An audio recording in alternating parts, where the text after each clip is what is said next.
വേദിയിൽ സംസ്കരിക്കുന്ന എല്ലാവർക്കും നമസ്കാരം. ഇന്ന് ജില്ലാ ലീഗൽ സർവീസ് അതോറിറ്റി കോളേജ് ഗ്രാമപഞ്ചായത്തും സംയുക്തമായിട്ട് ഈ ഒരു പഞ്ചായത്തിൽ ഉള്ള പ്രശ്നങ്ങൾ പരിഹരിക്കാൻ വേണ്ടിയിട്ട് ഇങ്ങനെ ഒരു സ്പെഷ്യൽ അദാലത്ത് സംഘടിപ്പിച്ചിരിക്കുകയാണ്.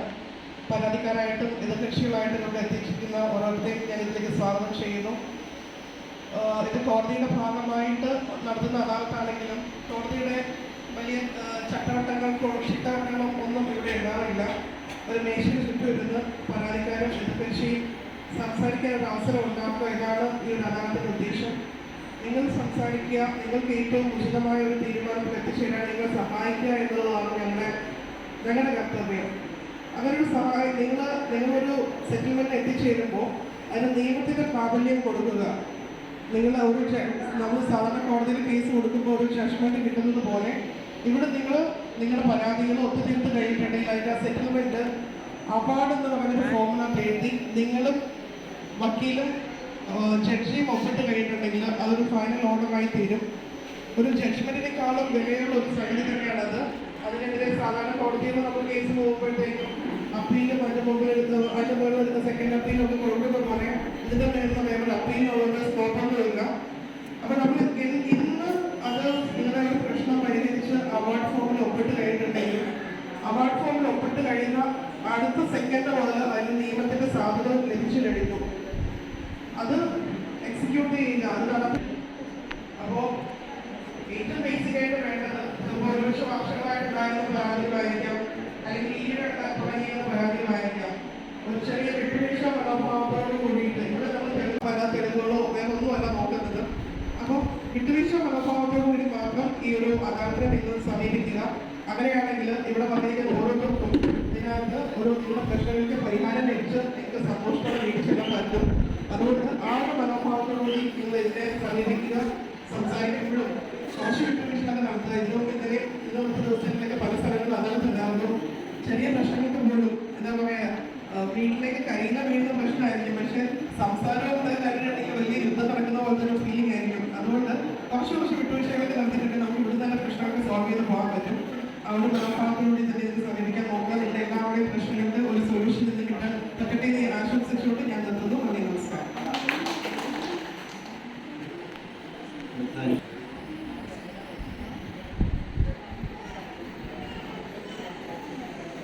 പിന്നെ സൗജന്യമായി നിയമസഹായം നൽകുന്ന ഒരു എന്ന് പറയുമ്പോൾ പുരുഷന്മാർക്ക് 3 ലക്ഷം വരെയാണ് സാമ്പത്തിക പരിധി. കണ്ണൂർ ജില്ലാ ലീഗൽ സർവീസസ് അതോറിറ്റിയും കോളയാട് ഗ്രാമപഞ്ചായത്തും സംയുക്തമായി സംഘടിപ്പിക്കുന്ന സ്പെഷ്യൽ അദാലത്തും അതോടൊപ്പം തന്നെ ലീഗൽ എയ്ഡ് ക്ലിനിക്കിൻ്റെ ഉദ്ഘാടനവും 2024 മെയ് 3 രാവിലെ 10 മണിക്ക് കോളയാട് ഗ്രാമപഞ്ചായത്ത് ഹാളിൽ നടന്നു. സ്വാഗത പ്രസംഗം പറഞ്ഞത് ശരത് ചന്ദ്രൻ PLV DLSA. അധ്യക്ഷസ്ഥാനം Shri Sudheesh Kumar KE, vice president Kolayad ഗ്രാമപഞ്ചായത്ത്. ഉദ്ഘാടനം ശ്രീമതി റീജ M, പ്രസിഡന്റ് കോളയാട് ഗ്രാമപഞ്ചായത്ത്. മുഖ്യാതിഥിയായി ഇവിടെ എത്തിയിരിക്കുന്നത് മിസ് വിൻസി N പീറ്റർ ജോസഫ്, ജില്ലാ ലീഗൽ സർവീസസ് അതോറിറ്റിയുടെ സെക്രട്ടറിയും സബ് ജഡ്ജുമാണ്. മാം ഇവിടെ ലീഗൽ എയ്ഡ് ക്ലിനിക്കിൻ്റെ ഉദ്ഘാടനം നിർവഹിക്കുകയും ചെയ്തു. അതോടൊപ്പം തന്നെ ജില്ലാ നിയമസേവന അതോറിറ്റിയെക്കുറിച്ചും അദാലത്ത് നടപടികളെ പരിചയപ്പെടുത്തിയത് പാനൽ അഡ്വക്കേറ്റായ അഡ്വക്കേറ്റ് ശ്രീലേഖ NV ആണ്. ആശംസകൾ അർപ്പിക്കുവാൻ കോളയാട് ഗ്രാമപഞ്ചായത്തിലെ വികസന സ്റ്റാൻഡിംഗ് കമ്മിറ്റി ചെയർമാൻ കൂടിയായ ശ്രീമതി ഉമാദേവി Pയും അതോടൊപ്പം തന്നെ ക്ഷേമകാര്യ standing committee chairman Shri Jayarajan T, ആരോഗ്യം വിദ്യാഭ്യാസം സ്റ്റാൻഡിംഗ് കമ്മിറ്റി ചെയർമാൻ ചെയർപേഴ്സൺ ആയ ശ്രീമതി ശ്രീജ പ്രദീപിനും ആശംസകൾ അർപ്പിച്ച് സംസാരിച്ചു. SHO കണ്ണവം പോലീസ് സ്റ്റേഷനിലെ SHOയും ഇവിടെ ആശംസകൾ അർപ്പിച്ച് സംസാരിച്ചു. നന്ദി പ്രകാശനം നടത്തിയത് പ്രീത ചെറുവളത്ത്, സെക്രട്ടറിയാണ് കോളയാട് ഗ്രാമപഞ്ചായത്തിലെ. ഉദ്ഘാടന സെക്ഷൻ നിർവഹിച്ചതിന് ശേഷം ഇവിടെ അദാലത്ത് ആരംഭിക്കുകയാണ് ചെയ്തത്.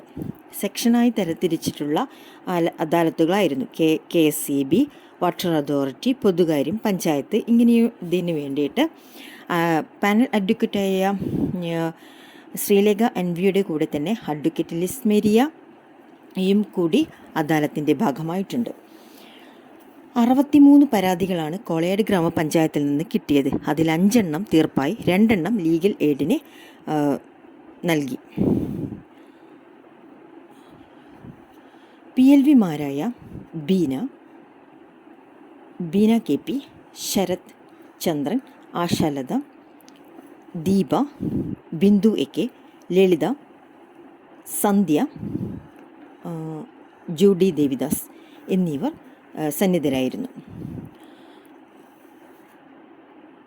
ഉദ്ഘാടന സെക്ഷന് ശേഷം അദാലത്ത് തുടങ്ങുകയും 63 പരാതികളിലെ കുറിച്ചുള്ള ചർച്ചകൾ നടത്തുകയും ചെയ്തു. 2 കക്ഷികളും വന്ന പരാതികളാണ് കൂടുതൽ പരിഗണിച്ചത്. എതിർകക്ഷി വരാത്തത് 8-6 നടക്കുന്ന ലോക അദാലത്തിലേക്ക് ചില കേസുകൾ മാറ്റിയിട്ടുമുണ്ട്.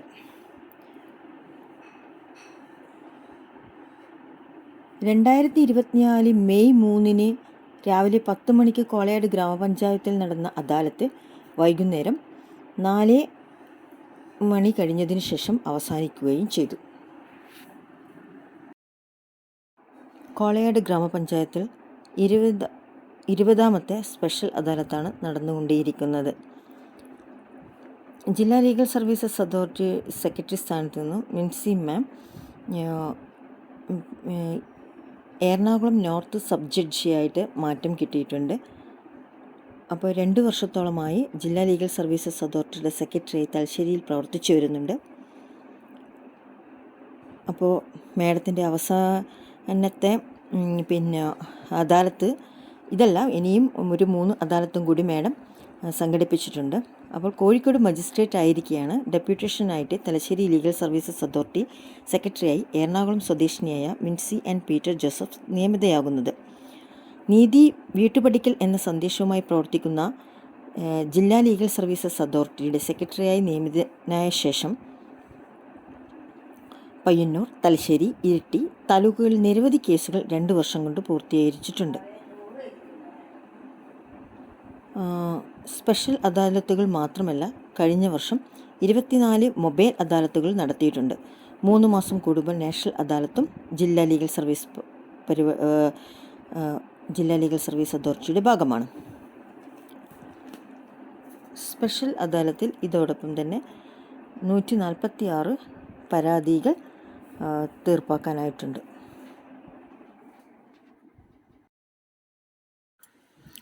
ആറളം ആദിവാസി മേഖലയിലെ 14 ആദിവാസി യുവാക്കളുടെ ഉപജീവനത്തിനായി ഡ്രൈവിംഗ് പരിശീലിപ്പിച്ച് ഡ്രൈവിംഗ് ലൈസൻസ് എടുത്തു നൽകുവാൻ ലീഗൽ സർവീസസ് അതോറിറ്റിക്ക് സാധിച്ചിട്ടുണ്ട്. അതോടൊപ്പം തന്നെ രക്ഷിതാക്കളെ ബോധവൽക്കരിച്ച് ആദിവാസി കുട്ടികളെ സ്കൂളിലെത്തിക്കുവാനും മിൻസി മെമ്മിൻ്റെ നേതൃത്വത്തിൽ പ്രവർത്തനങ്ങൾ നടന്നിരുന്നു. വയനാട് കോളേജിലെ വിദ്യാർത്ഥിയായിരുന്ന സിദ്ധാർത്ഥിൻ്റെ മരണത്തെ തുടർന്ന് കോളേജുകളിൽ ആൻറ്റി റാഗിംഗ് ക്യാമ്പയിൻ നടത്തിയിട്ടുണ്ട്. എറണാകുളം നോർത്ത് സബ് ജഡ്ജിയായിട്ടാണ് മിൻസി മാം സ്ഥലം മാറിപ്പോകുന്നത്.